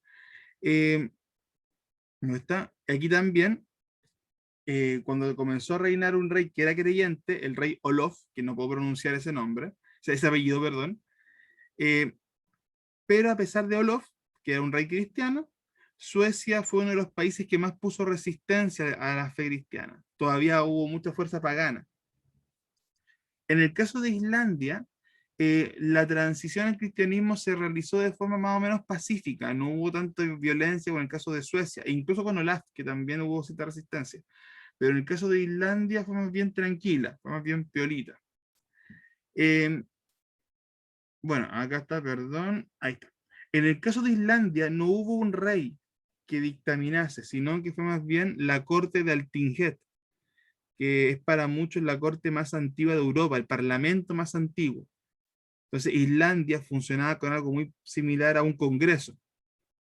Y fue ese congreso, el Althinged, quien determina que la fe del cristianismo sería la fe que ellos tomarían como parte de su nación. Entonces, si nos damos cuenta, a pesar de lo violento que se veían los vikingos, que eran los vikingos, su proceso de conversión fue bastante tranquilo al final de cuentas. Luego de pasar esta primera gran oleada de agresividad, luego la conversión se fue dando a un ritmo bastante interesante. Obviamente con resistencias, con muchos elementos de por medio, pero relativamente tranquilo. Si uno lo compara con Roma, por ejemplo, que Roma fueron muchos más siglos de una descarnada persecución, e incluso después de Constantino hubo resistencia durante las siguientes décadas. Aquí fue bastante piola dentro de todo. Insisto, a pesar de todo el proceso que esto conllevó. Ahora, voy a meterme específicamente en el tema misiones. Ya hemos hablado bien de lo que eran los vikingos, un poco la estrategia en general, pero vamos a ir de lleno a específicamente el rol de los misioneros cristianos en esta última parte de la clase. Lo había mencionado hace un rato, hay una sede principal, hay un punto neurálgico, que es la sede de Hamburgo-Bremen, ¿ya? Esto fue fundada en el siglo IX, perfecto, como una respuesta de la iglesia romana ante la invasión vikinga y los primeros, digamos, esta primera oleada. En diciembre de 1831, San Ascardio, o Ansgar, como también se le conoce, fue consagrado como arzobispo de Hamburg. Ya, no sé si te voy a decir si el nombre está bueno o yo lo escribí mal, me quedó la duda. Lo revisaré. Pero lo importante es la figura de Ascardio, que de hecho después la vamos a repasar un poquito más. Ascardio o Ansgar fue consagrado como arzobispo, llamémosle como la principal figura del inicio de Hamburgo-Bremen. En el año 1834, Hamburgo fue designada como la sede de un obispado católico. Nuevamente se le da un peso mucho más grande. Ya no solamente era una sede misionera, sino que era una sede de obispado. O sea, la iglesia buscó instalarse en un lugar clave, que ahí lo veremos con mapa, para poder abarcar la evangelización del pueblo vikingo. Fue un punto clave en las misiones cristianas de la época, aunque también al estar en un punto clave fue víctima, recibe diversos ataques armados. Ya estaba en un punto de cruce con los vikingos, pero a pesar de eso Dios, y en una opinión muy personal, de una manera divina, la mantiene de pie, la mantiene como una fortaleza inexpugnable, a pesar de que fue víctima de mucho conflicto militar de por medio. Sin embargo, a principios del siglo X, las cosas comienzan a cambiar. Europa empezó a conocer las tácticas de los piratas del norte y organizaron mejor sus defensas, pasando a un contraataque. ¿Qué quiere decir esto? Si en este primer periodo de los vikingos en el siglo IX vimos un ataque brutal, vimos mucha efectividad en la estrategia vikinga, ya en el siglo X comenzamos a cambiar, porque Europa ya conocía la técnica vikinga. Conocía su abordaje por las costas, conocía su estilo de batalla, y recordar lo que ya hemos dicho hace un rato, los vikingos no eran tan expertos estrategas como el caso de otros pueblos como los bárbaros, o los mismos romanos. Entonces, digámosle, a la comunidad europea, que era mucho más versada en el arte de la guerra, se le hizo más fácil, en un tiempo relativamente corto, porque tampoco fueron 2 días, fue relativamente corto, hacer estrategias efectivas para enfrentar a los vikingos.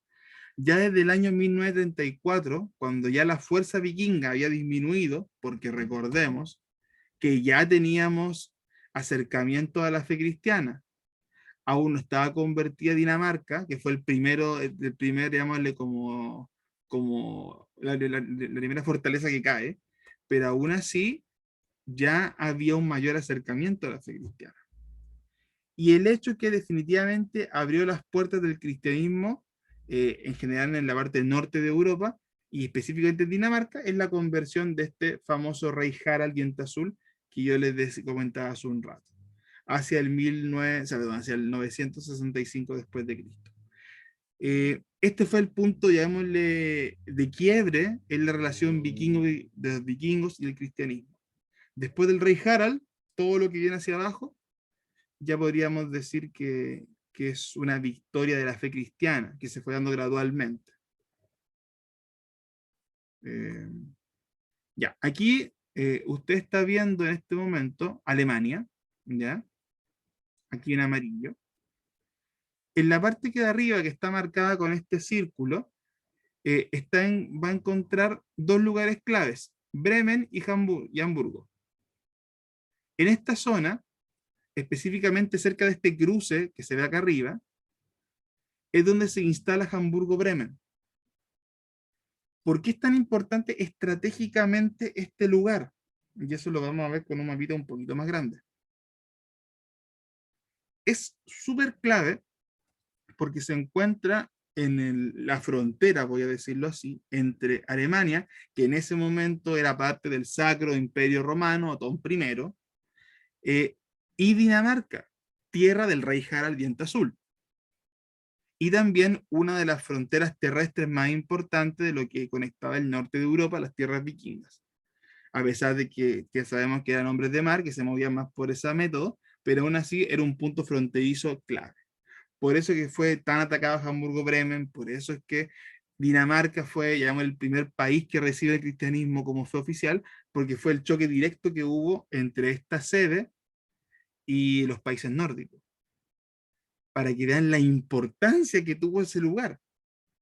Fue, insisto, un punto clave a la hora de entender cómo se lleva la fe a las tierras europeas del norte. Ya, avancemos un poquito, como les dije, quiero terminar esta clase ojalá hoy día. Vamos a ver la famosa figura de el rey Harald, ¿ya? Harald Blåtand, que es como el nombre completo. Harald Blåtand, rey vikingo, logró reinar Dinamarca específicamente, ya, aquí nos ubicamos con Dinamarca, logró reinar Dinamarca desde el 958 hasta su muerte en el 986. Blåtand, o Diente Azul como también se le llama, fue pionero en llevar a la cultura vikinga las creencias religiosas del cristianismo. Él es bautizado, él es convertido. Como rey, ya siendo cristiano después del 1965, ordena a su reina, o sea, a su reino, al reino completo de Dinamarca, a alabar al Dios cristiano. O sea, él en su posición de poder manda hacia abajo, que alaben, que lo adoren, este es el Dios de Dinamarca ahora. Nos postramos, no a Odín, nos postramos a Jehová, nos postramos a Dios. En un comienzo, la mayoría de sus siervos siguieron conservando sus creencias paganas. O sea, esto no quiere decir que ocurrió en un día, esto fue un proceso que dura décadas, pero ya con el rey arriba fue mucho más, comillas, sencillo. Digo comillas porque obviamente hay resistencia, hay sectores vikingos que siguen luchando, no hablamos de países con las fronteras tan definidas como pasaba en Europa. Acá todavía teníamos ciertos elementos que hacían un poquito más complejo las relaciones propias entre ellos, sumado a los países vecinos, etc. Ahora, ese es 1965. Dame un segundo, me comí mal la fecha. Ahí sí. La conversión de Harald en la tradición tiene dos relatos, voy a decirlo así, ¿ya? Uno que es considerado la leyenda, incluso es la que cuenta la iglesia respecto a la conversión de Harald, y que también se conoce como tradición dentro de Dinamarca, pero hay otro relato que es el histórico. El relato de leyenda, que es la visita de un sacerdote, y cómo este es desafiado por Harald para que se le quemase con hierros calientes. Y si Dios lo protegía, el rey se convertía. Cuenta el relato de que el rey lo protege, o sea, de que el sacerdote, el misionero, es protegido, o sea, no recibe quemadura.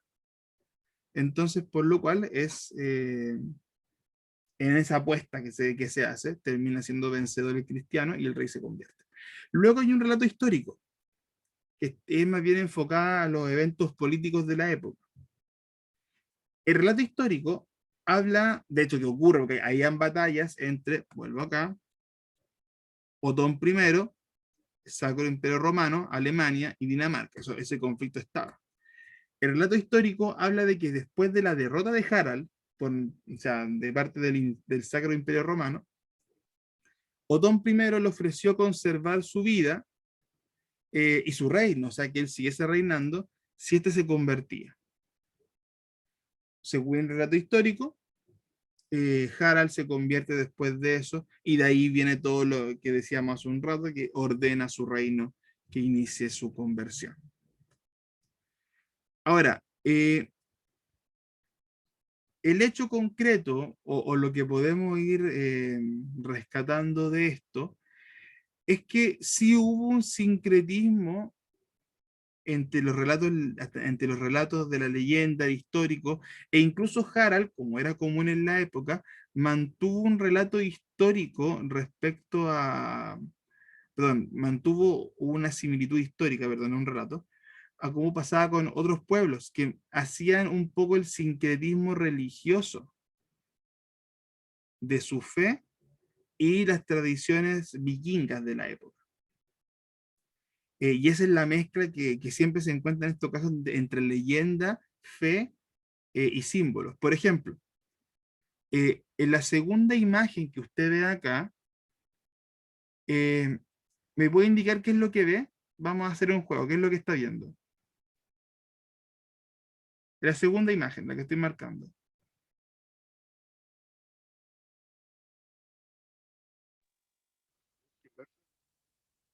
Sí.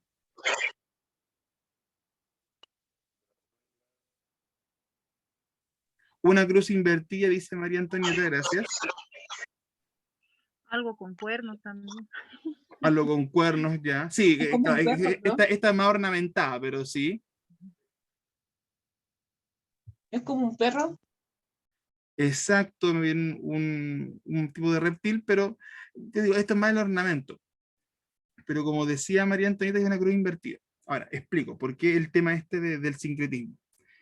Dinamarca, por medio de Harald, lleva la fe cristiana a toda la nación. Pero aún así, como pasa con los demás pueblos, luchan con el tema de las tradiciones vikingas y la fe. De hecho, este símbolo que ustedes ven acá es lo que se usó en esa época como la cruz en Dinamarca. Es como la primera cruz de Dinamarca. Crucifijo, voy a decirlo así. Que de hecho es muy interesante porque no es una cruz invertida. A pesar de que es una cruz cristiana, mantiene un simbolismo vikingo, que de hecho es el martillo de Thor.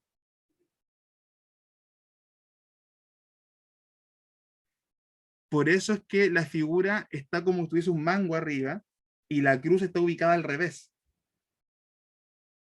Entonces, incluso a pesar de la conversión de Harald, todavía hubo una lucha muy potente respecto al sincretismo religioso y las tradiciones vikingas. Y un ejemplo es este símbolo. De hecho, si no me falla la memoria, y puede ser que me falle, si uno ve algunas banderas de Dinamarca o algunos escudos de armas de Dinamarca, muchos tienen esta cruz, o una figura similar a esta cruz semi-martillo, que es un poco esta unión de la mitología nórdica y la tradición cristiana, que de hecho Harald usó para llevar su mensaje de una forma más eficiente, voy a decirlo así.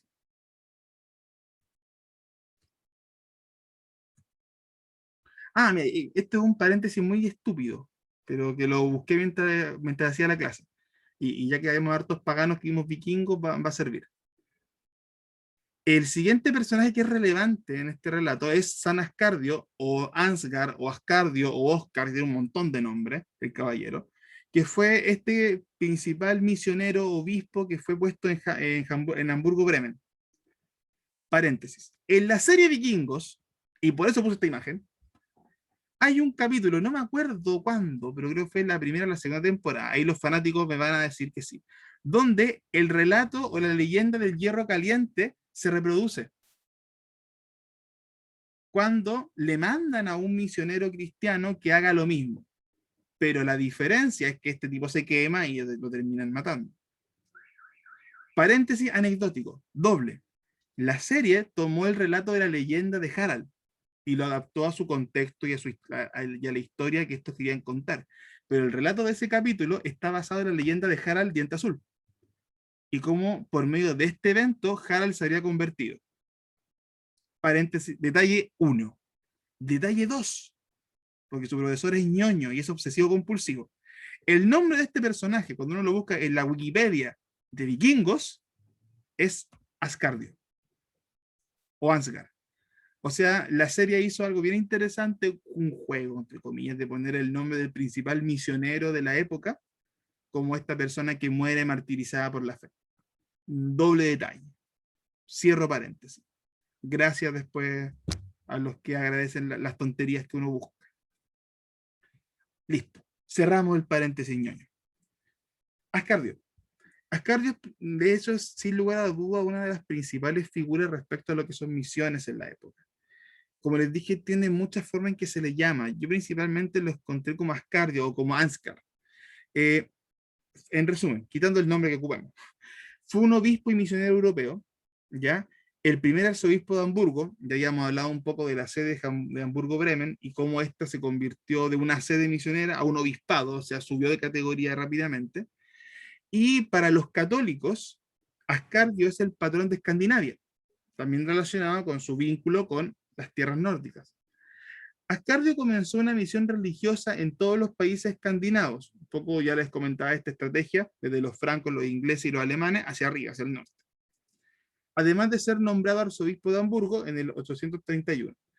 Si hacemos un poquito de conexión de épocas, Harald se convierte en el 965 aproximadamente. O sea, Ascardio fue, digamos, la primera avanzada, pero cuyo fruto no vería en vida. El fruto del trabajo misionero se dio mucho después con la conversión de Harald. Ahora, fue mandado por Luis I, hijo de Carlomagno ya habíamos hablado de él en las clases anteriores, para ayudar a cristianizar Dinamarca, que después lo veríamos reproducido en Harald, pero mucho tiempo después, y también para trabajar con la conversión del cristianismo en Suecia, con la figura de Björn, que sí es el hijo de Ragnar y todo lo que uno conoce del personaje. ¿Ya? Ahora, luego de Ascardio tenemos otra figura que es, a ver, que es más que un misionero como tal, es destacado como el principal cronista de la época. ¿Ya? Fue el encargado de recolectar los testimonios, los relatos, la historia de los misioneros, y nuevamente, aunque su rol no es tanto en misiones directamente como de ir al evangelismo como tal, sí es interesante su rol como un cronista, como un escriba, como una persona que se dedicó a preservar el relato, cosa que también es muy importante, hermanos amados, y eso es una lección, cómo no olvidar nuestra historia, sobre los pueblos que han sido conquistados, como sobre los pueblos que han sido convertidos, sobre los mismos misioneros, mujeres y hombres de Dios que han hecho el trabajo incansable de llevar la palabra. Sí, desconozco la verdad, la causa de su muerte. Ahora, estamos en la Europa medieval, hay un montón de formas en las que pudo haberse muerto. Así que tampoco algo extrañísimo que uno diga que murió poco. Pero sí, no tengo claro y no encontré mucha más información como de su vida personal. Pasó el dato. Bueno, uno de sus grandes, digamos, aportes tiene que ver con la compilación de obras, de recolección de textos llamada, y acá está bajito, Hechos de los arzobispos de Hamburgo y descripción del norte, que fue un poco una recopilación de eventos, relatos, testimonios, historias, de todo lo que fue el proceso evangelístico de Europa del Norte, de Escandinavia, y centrándose en la sede de Hamburgo-Bremen. Conclusiones. Un periodo movido, un periodo de mucha acción, un periodo muy intenso, pero que también demuestra la potencia del evangelismo, tal vez no es de la espada, no hablamos de la guerra, no hablamos de la batalla, sino como por medio del mover de Dios con los misioneros, con la parte testimonial, con el rol de los reyes, o sea, los reyes de Suecia, los reyes de Dinamarca, que, entre otros Islandia, que también por medio de su influencia llevan la palabra hacia abajo. Y ojo, y esto yo creo que es un recordatorio de lo importante que es orar por los gobernantes, orar por los reyes, por los reyes, no, por los presidentes, porque al final, aunque tengan una aprobación baja, sigue siendo una figura de autoridad, sigue siendo la figura de autoridad, y sigue siendo una figura que de una u otra forma influencia en lo que pasa para abajo. Y al final, muy importante fue la figura de los reyes en este caso. Ya. Comentarios, preguntas, dudas.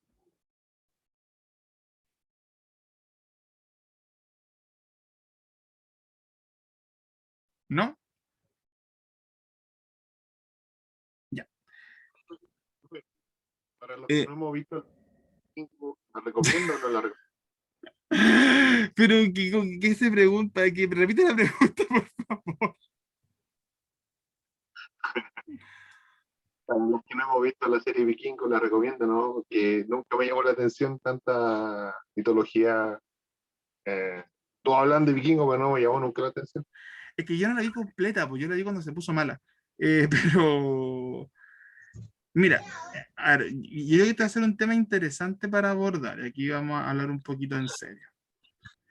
Yo tengo una opinión bien personal y puede no estar de acuerdo con eso y yo no me voy a enojar si no estoy de acuerdo. Yo creo que una serie, una película, tiene que verse con altura de mira y tiene que verse, creo yo, bien muy aterrizadamente. Al final, podemos tomar cosas buenas de todo. Tiene elementos históricos que son interesantes y que te llaman a mí por lo menos me llama la atención porque me gusta investigar ciertas cosas.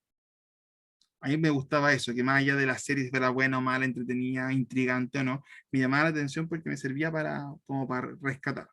Aparte que habla mucho de la interacción pagana cristiana, cosa que sí llama la atención.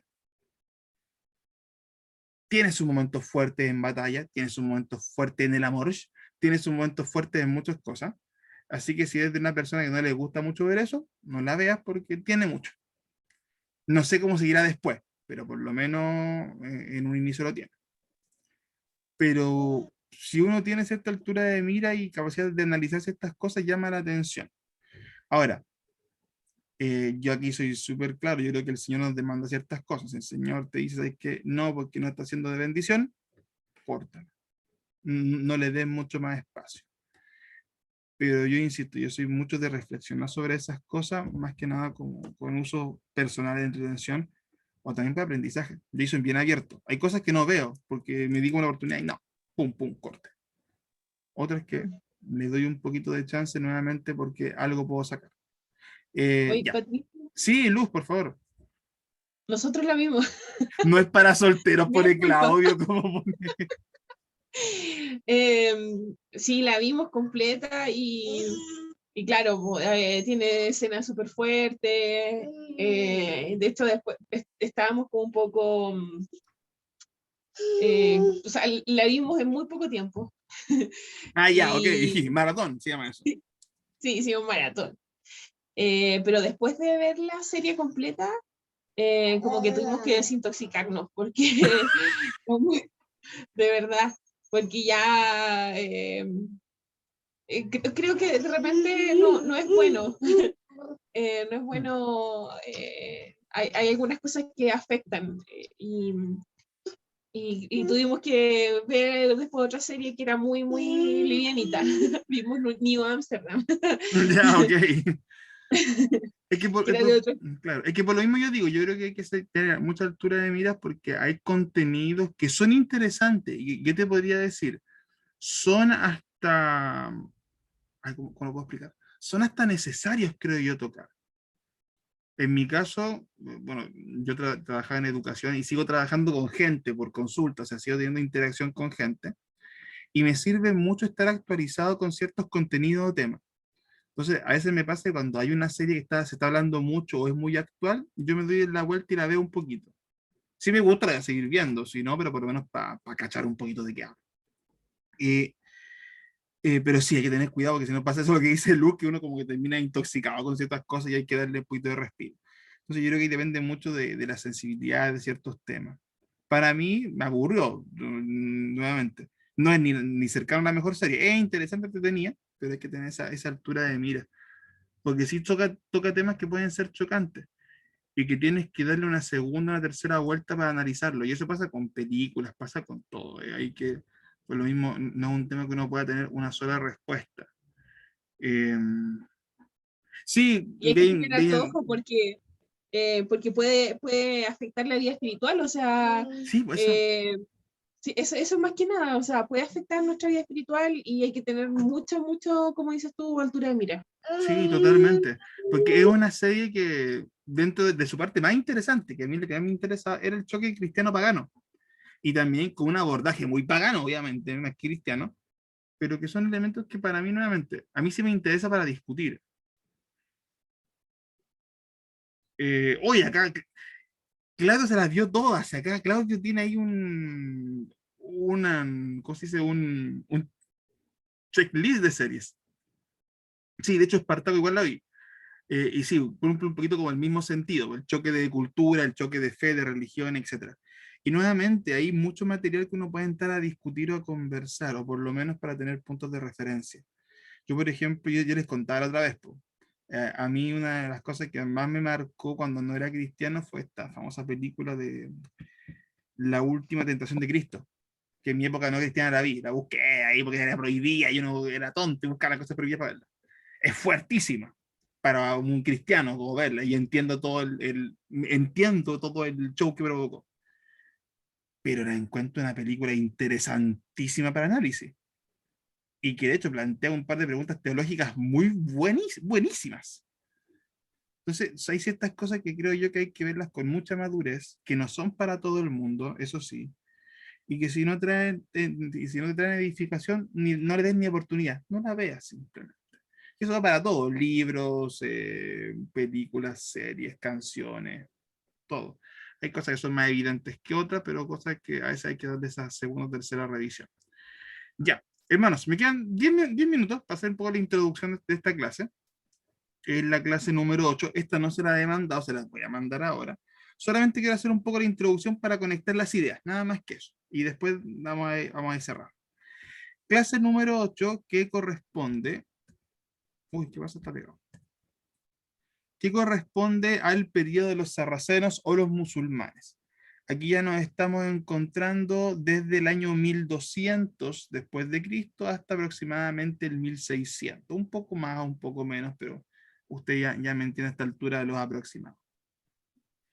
En este periodo, a pesar de que el foco misionero tiene que ver con los musulmanes, no es el único foco. Y de hecho, lo veremos durante la unidad, o sea, durante este tema, de que hay muchos pequeños focos que están presentes en el periodo, hay muchos movimientos de muchos tipos.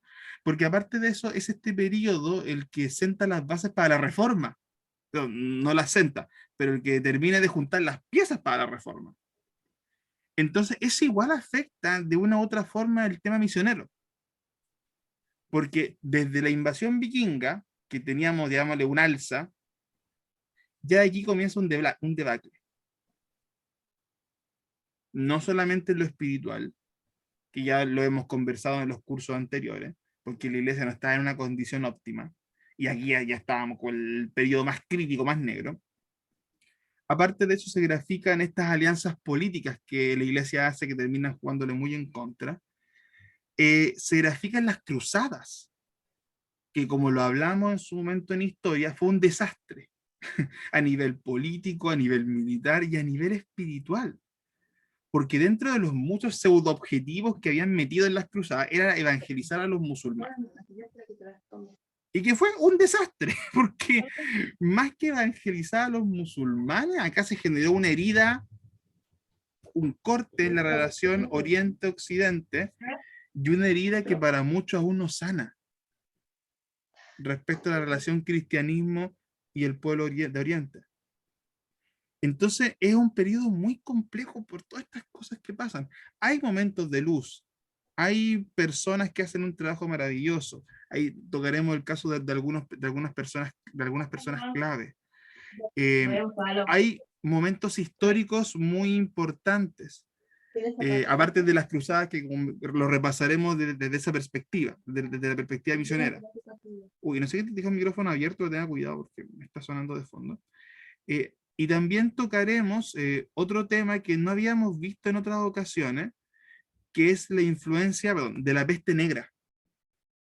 Que también la peste negra, que en este periodo es cuando se explota en Europa, no solamente desde el sentido sanitario, desde el sentido económico y todos los efectos que tuvo, sino también a nivel espiritual. Porque la iglesia tuvo un rol bien interesante en el periodo de la peste negra, que también tiene que ver con su proceso misionero. Entonces, hay hartos elementos que vamos a tocar, no a estar solamente enfocado en los musulmanes, hay un foco principal, pero hay otro elemento que hay que ir tocando para complementar. Próxima semana vamos a ver solamente este tema, este es un poquito más largo que el de los vikingos, así que yo creo que en una clase de lleno lo vamos a ver, tal vez un poquito más incluso.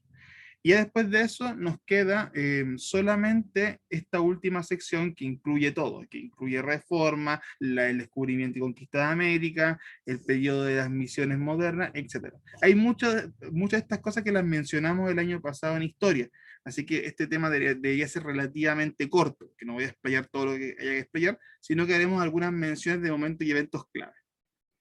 Ya después de eso, haremos un trabajito respecto al tema histórico.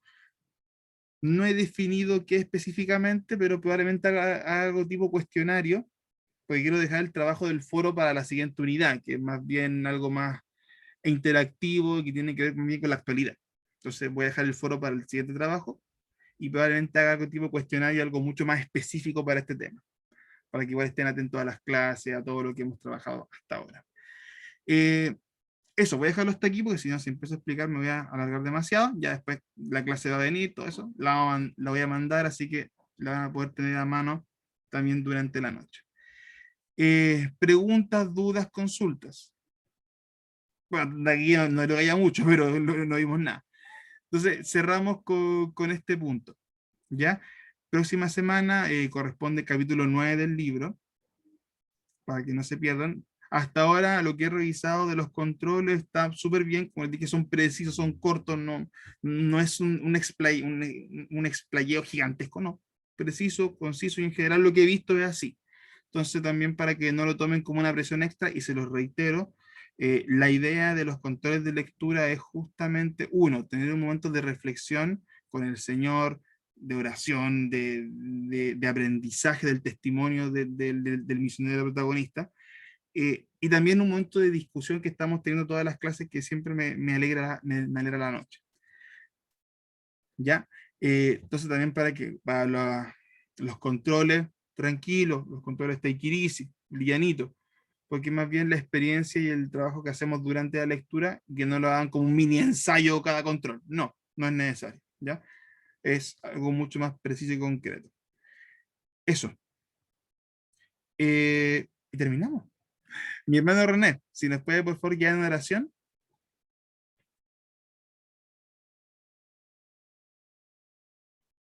No, pero la serie es la conclusión de hoy día. Es que Sergio es casado. No, ¿eres casado, Sergio? ¿Puedes ver la serie? Amén. Ya, mi hermano René, ya, serie, porque orar es serie. Ya, mi hermano Entre René, comillas, lleno. yo vi el título nomás de la serie Vikingo y me aburrió. No sé, todo el testimonio hoy día de la serie vi por haber. Hoy no, pero que da para mucho. ¿Cómo que afortunadamente no lo soy? Bueno, ya, Amén. sería, hermano René. Te damos gracias, Señor, por esta clase, Señor. Te damos gracias por poder buscar de ti, Señor, escudriñar en la escritura y también en la historia, que importante, Señor, cómo se ha ido desarrollando, Señor, cómo tú traes novedad de vida, Señor, cómo nos da esperanza cada día más, Señor. Te agradecemos por eso, Señor. Te pido, bueno, por el hermano Patricio, también como por el pastor Alberto Carrasco, que hacen un esfuerzo para poder enseñarnos y educarnos en estos temas importantes, Señor, para que tú los sigas apoyando, los sigas bendiciendo. por cada hermano presente, que también hace una cuota de esfuerzo importante, Señor, de estar a esta hora de la noche, estudiando, preparándose, Señor. Bendíceles también, Señor. Y te damos gracias porque nos da la oportunidad de poder hacerlo, Señor. Habiendo tantas diferencias, tantos problemas, hoy día nosotros aún así podemos estudiar, Señor. Y te damos gracias por eso, porque es un privilegio. Bendice a nuestros hermanos, a nuestros maestros, Señor, y que tengan una muy buena noche. En nombre de Cristo, amén. Amén. Ya, hermanos amados, descansen, tengan buenas noches. Nos vemos, bueno, algunos el viernes, otros los veo el sábado. Así que ánimo. Oren por ustedes, oren por todos. Estamos todos un poco cansados, estamos todos un poco presionados. Así que pidámosle al Señor para que renueve nuestras fuerzas. Pidámosle al Señor para que renueve las fuerzas de nuestros hermanos, de nuestros pastores, de nuestros líderes. Porque esto sigue, ya no se acaba. Y ahí tenemos que clamar al Señor más que nunca. Por la iglesia perseguida, lo que está pasando en otras partes del mundo, toda razón, Claudio. Hablamos justamente de misiones, estamos hablando de un poco de lo que ha pasado en el pasado, pero muchas de las persecuciones siguen estando activas en regiones del Medio Oriente, lo que está pasando, lo que pasa en China, aún continúa. Entonces, que esta clase no quede solamente como información, que es útil, que es buena, sino también como un clamor que podamos hacer al Señor en nuestra oración, en un clamor que podamos hacer en nuestra intimidad respecto a esas personas que en todo el mundo están pasando peripecias. Tal vez no están en un riesgo de muerte, como en los casos más graves en ciertos lugares del mundo, pero tal vez, como hemos leído en el libro, están pasando alguna premura económica. Están dando todo al Señor y han tenido que sacrificar mucha de su estabilidad. Tal vez por los que están en territorios devastados por algún cataclismo, por alguna guerra, lo que pasa en Medio Oriente, que está terrible. Los que son oprimidos por algún sistema político, lo que pasa en China con el comunismo, por ejemplo. Entre un montón de realidades que tal vez nosotros ni siquiera nos estamos imaginando. 50 países, gracias por el detalle, Claudio. O sea, tenemos mucho por lo que tenemos que estar orando y clamando. Hay que poner Indonesia, otros lugares. Clamemos, que sea una parte de nuestra oración, no solamente el aprendizaje de lo que vemos acá, sino que sea lo constante. Ya, nos despedimos entonces, éxito, ánimo a todos, que tengan una muy bendecida y buena semana. Cuídense mucho. Uy, no, para la grabación, ahí está. Grabación para